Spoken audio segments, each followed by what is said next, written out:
अस्सलाम वालेकुम फ्रेंड्स, मैं हूं सलीम। आप देख रहे हैं योर टीवी। हमारा आज का टॉपिक है इर्तुगरुल गाजी। जैसे कि आप लोग जानते हैं कि तुर्किश ड्रामे की जो सीरीज है ये आजकल मुल्क भर में बहुत देखी जा रही है। तो इर्तुगरुल गाजी के हवाले से मैं कुछ इन्फॉर्मेशन आपसे शेयर करना चाहती हूँ। तो आइए हम इर्तुगरुल गाजी की हिस्ट्री जानते हैं। इर्तुगरुल गाजी खिलाफत उस्मानिया के बानी हैं। आपकी पैदाइश 1188 ईस्वी में हुई और वफात 1280 ईस्वी में। कुछ किताबें 1281 बताती हैं। आपके 3 बेटे थे, गौहर, उस्मान, शहरयार, और आपके इसी बेटे ने 1291 यानी इर्तुगरुल अपने वालिद के वफात के 10 साल बाद खिलाफत बनाई और इर्तुगरुल के इसी बेटे उस्मान के नाम से ही खिलाफत का नाम खिलाफत उस्मानिया रखा गया। लेकिन खिलाफत की बुनियाद इर्तुगरुल गाजी रख कर गई। इसके बाद इसी खिलाफत ने 1291 ईस्वी से लेकर 1924 तक 600 साल तक इन तुर्कों ने उम्मत मुस्लिमा का दिफा किया। इर्तुगरुल गाजी का खानदान वस्ती एशिया से यहाँ आया था और उनके जदे अमजद ओस खान के 12 बेटे थे, जिनसे ये 12 कबीले, जिनमें से एक काय कबीला था जिससे इर्तुगरुल गाजी ताल्लुक रखते थे। और आपके वालिद का नाम सुलेमान शाह था। इर्तुगरुल गाजी के 3 भाई थे, सारिम, जुलजान और गुलदारो। आपकी वालिदा का नाम हाइमा था।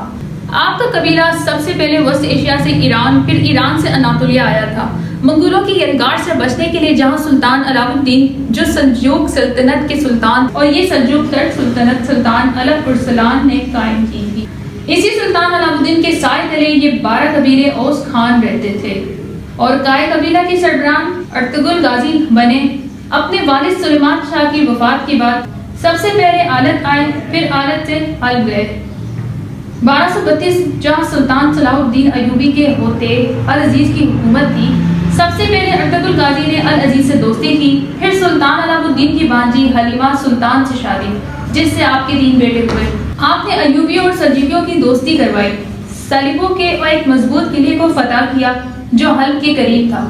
इसके बाद इर्तुगरुल सुल्तान अलाउद्दीन के बहुत करीब हुआ। इसके बाद मंगोलों की यलगार करीब हुई तो इर्तुगरुल गाजी ने मंगोलों के एक अहम लीडर नोयान को शिकस्त दी।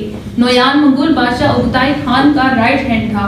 उगताई खान चंगेज खान का बेटा था और उस उगताई का बेटा हलाकू खान था जिसने बगदाद ढूंढा था। और फिर इर्तुगरुल गाजी अपने कबीले को लेकर सोगत आए किस्तिनतिनिया के करीब और पहले वहां बास्तीन के एक अहम किले को फतह किया और यही तमाम तर्क कबीलों को इकट्ठा किया।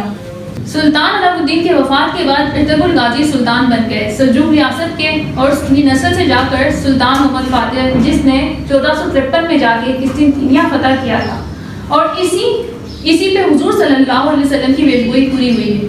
तारीख में इर्तुगरुल गाजी जैसे जंगजू बहुत कम मिलते हैं, लेकिन अफसोस कि हमारी नस्ल इनको जानती ही नहीं। इस्लाम में जितने जंगजू गुजरे हैं जिसने कुछ ना कुछ इस्लाम के लिए किया है, इनका एक रूहानी पहलू जरूर होता है। इनके पीछे जरूर कोई ना कोई रूहानी शख्सियत वली अल्लाह होती है जिनकी ड्यूटी अल्लाह पाक ने लगाई होती है।